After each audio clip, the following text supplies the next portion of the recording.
What is up, people? Van from the VaniverseGaming channel here, bringing you another video on Solasta Magister. Today's video, I'm going to cover all of the different classes and subclasses for the Warlock in Crown of the Magister and show you some gameplay. In my previous Warlock video, I didn't show you any of the gameplay, and so today we're going to try and let you see how the Warlock plays, how the subclasses play, and if the Warlock class is something you're interested in. Now, what I did is I made a party entirely of Warlocks, all with a different subclass, and I leveled them all up to 10, because at level 10 is when you get your final subclass ability for the Warlock, and I wanted to kind of let you guys see how this looks. Before we get started, I just want to give you some brief information about each of the classes, and then we'll get into some combat here. So first things first, you can see we have the Fiend Warlock here, and you notice I have this little Fiendish Resilience on. This ability gets at level 10 for the Fiend, and basically when you take a short rest or a long rest, you have the option to choose a damage resistance. So in this particular case, I chose to be resistant to necrotic damage, and you will stay resistant to that damage until you switch it out. In addition, the Fiend is much more fire spell based, so you can see I have Wall of Fire, Fireball, Scorching Ray, and that's kind of their gimmick.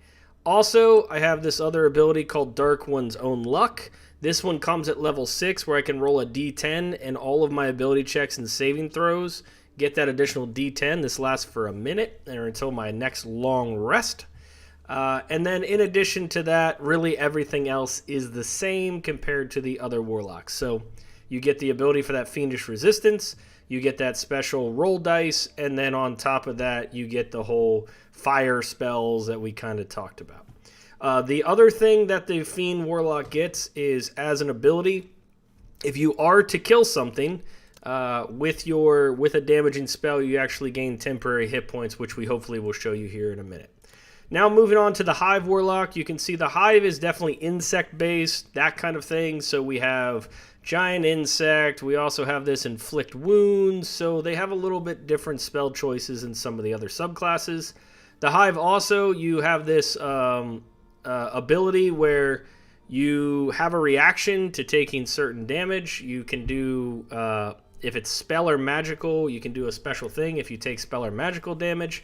And then other than that, you also get this thing called some kind of pheromone. So if you do damage to a creature, then their next spell, they have a disadvantage on their saving throw. Then we get up to the Timekeeper. So this one, you have this power right here called Accelerate. So this comes at level 10, and what you can do is you can basically give another creature or another character haste until the start of your next turn, and they don't suffer any negative penalties. So it's a free haste that you can dish out at level 10. At level 6, you gain the ability to, if you take damage, to basically go into, you're basically banished, where you can't take any more damage. And then on top of that, the Timekeeper, if you do damage to someone, they get a Curse of Time buff on them, where at the start of their turn, they take, I think, half of your proficiency damage for a whole minute. So a little bit like that. And then finally, you got the Tree Warlock. So this one at level 10, they get this cool AoE Explosive Growth, where it erupts and does 1d4 piercing per your level. So 10d4 at level 10. You push away and restrain all creatures if they fail a dex saving throw. In addition, at level 1, I think, no, level 1, when you first pick this up, you actually gain a 1d4 piercing damage shield. So every time someone hits you, they take 1d4 piercing damage. And then the other thing you get is you get some immunity to poisons. So now let's see how this gameplay figures out in the game here. We're going to click on this. Things are going to be upset. And we'll kind of show you how the Warlock plays and the play style. So first up, we have our Timekeeper Wizard. So this is the one that we can put that little debuff on. So we're going to come over here, and we're going to try and debuff one of these. So we're going to use our power, and first thing we're going to do is we're going to accelerate our melee. So you can see this Warlock right here is our Pact of the Blade Warlock, so more of a melee build. There's Pact of the Chain, Pact of the Blade, and Pact of the Tome. And then what we're going to do is we're going to do a little bit of a cast a spell here. So you notice that this Warlock has more cantrips than any other Warlock, and that is because this is a Pact of the Tome Warlock, so I got to pick up some extra cantrips when I started here. So we're going to go ahead and pop this guy. So Eldritch Blast, Boom, boom. So I have Agonizing Blast, which gives me adds my Charisma modifier, and now you can see this one has the Curse of Time. So it receives half of my proficiency bonus worth of force damage at the start of its turn, rounded up. You notice that all warlocks only get 2 spell slots, so you can only cast 2 spells, and no matter what spell you cast, it's leveled up to the highest level. So you can see all my spells are cast at 5th level. So if I cast a fireball, it's at a 5th level fireball instead of a 3rd, etc. So we're going to end my turn with this guy. All right, so this is our melee version. This is our Hive Warlock. So we're going to come up here. Probably take a little attack of opportunity. Yep, that's fine. And he missed. And what we're going to do is we're going to go ahead and use our special power we have. Where is it? Why? Nope, that's the Tree Warlock. This one doesn't have the special power. So we are going to put our bonus action Malediction. So this is like Hex. Gives us an extra 1d6 damage if I hit him. And then we're going to attack. And we're going to miss. But because I am a Pact of the Blade and I have Thirsting Blade, I actually make 2 attacks instead of 1. And because I'm hasted, thanks to the Accelerate, I make a 3rd attack. And you can see they're taking damage from my attack, and they're also taking damage from my Malediction that I put on there. But I did burn one of my 2 spell slots. Alright, so now it's my Tree Warlock's turn. And what we're going to do with him is our power is a bonus action. So if we dash right into the middle of these guys, we should be able to AoE them with our cool 10th level piercing damage power. So let's see if it works. And we got 2 of them, so we'll do this.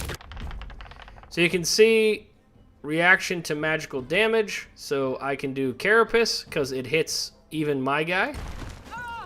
But of course my guy is the one who got knocked back. And then they did not get back, but they saved.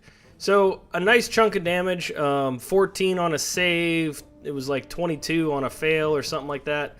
So you can kind of see how that ability works. Alright, so now we have our Fire-based Warlock. So with this guy, we want to try and kill someone to get the buff. So we are going to probably use our Fire spell, which is Fireball. And we're going to hit these 3 guys. And hopefully if this guy dies... Nope, he succeeded. No death. Alright, well, we'll have to do it again next time. Now, you notice that each one of these Warlocks has this special bind here. And you can see this one has 2. This is because I'm a Pact of the Chain Warlock. So I can cast this ability twice. But basically, because you can't create a familiar in Solasta, this gives you different abilities that you can do. So, bind to an Imp gives you dark vision, resistance to fire and poison. This grants you saving throws against spells. This one gives you the resistance bonuses to piercing, bludgeoning, slashing, and non-magical attacks. And this one lets you move without opportunity attacks. So we're going to do this one. Having resistances is great, because then if you take damage, you only take half damage. Alright. So he just got attacked, and he was paralyzed. But you can see that creature took damage for attacking him because he's my... I'm sorry, not him. If they attacked the other guy, he'd take damage.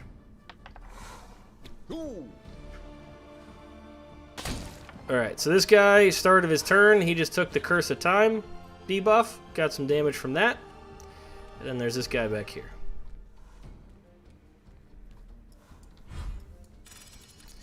Alright, so now we are back to our Timekeeper Wizard. So we're going to use our Warlock. I keep saying Wizard.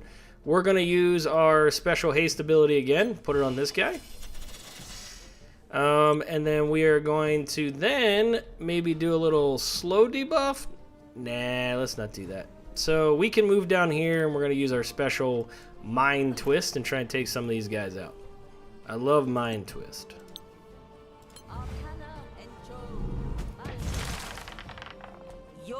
Oh wow, they all failed. One died and the rest are incapacitated. So I used up one of my spell slots.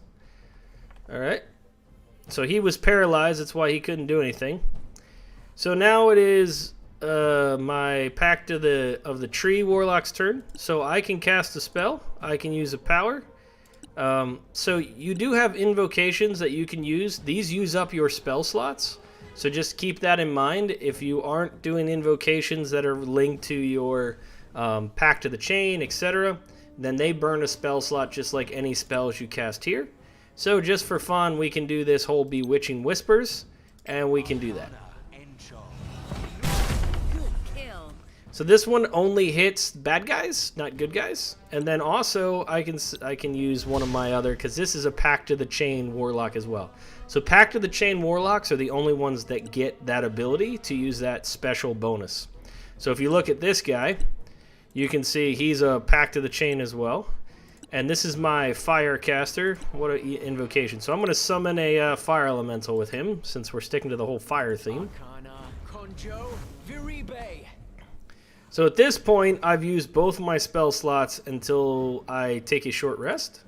And then because I'm a Pact of the Chain, I already have one going, and we're going to end our turn. Alright.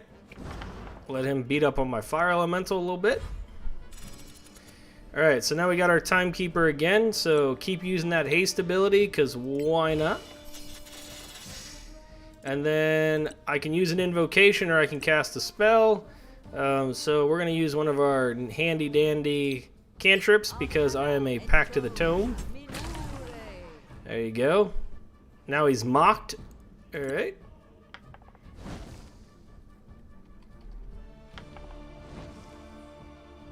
Okay. So now it's my hasted Warlock's turn. So you can see this guy doesn't have Malediction on anymore because I took damage. So if you have Flawless Concentration, it's probably a good thing to put on a melee Warlock because then it'll prevent him from losing concentration. And getting that additional 1d6 every attack is pretty amazing.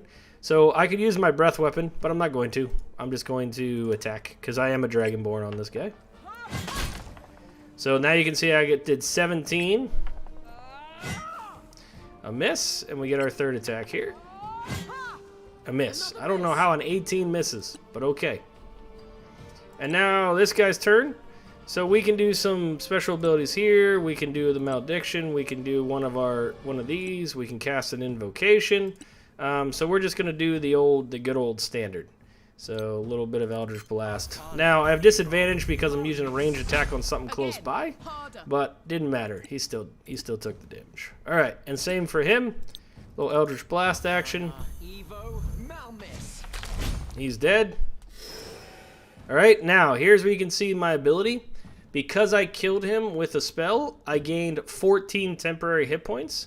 So that is an ability that you gain as a Warlock that is of the Fiend, is that if you kill something, you gain temporary hit points equal to your level plus your Charisma modifier. So that's 14. I'm level 10 with an 18 Charisma, so I gain 14 temporary hit points for finishing him off with an ability. And then we'll finish this guy off. So hopefully you can kind of see how the Warlock plays. You're only going to have 2 spells you can cast.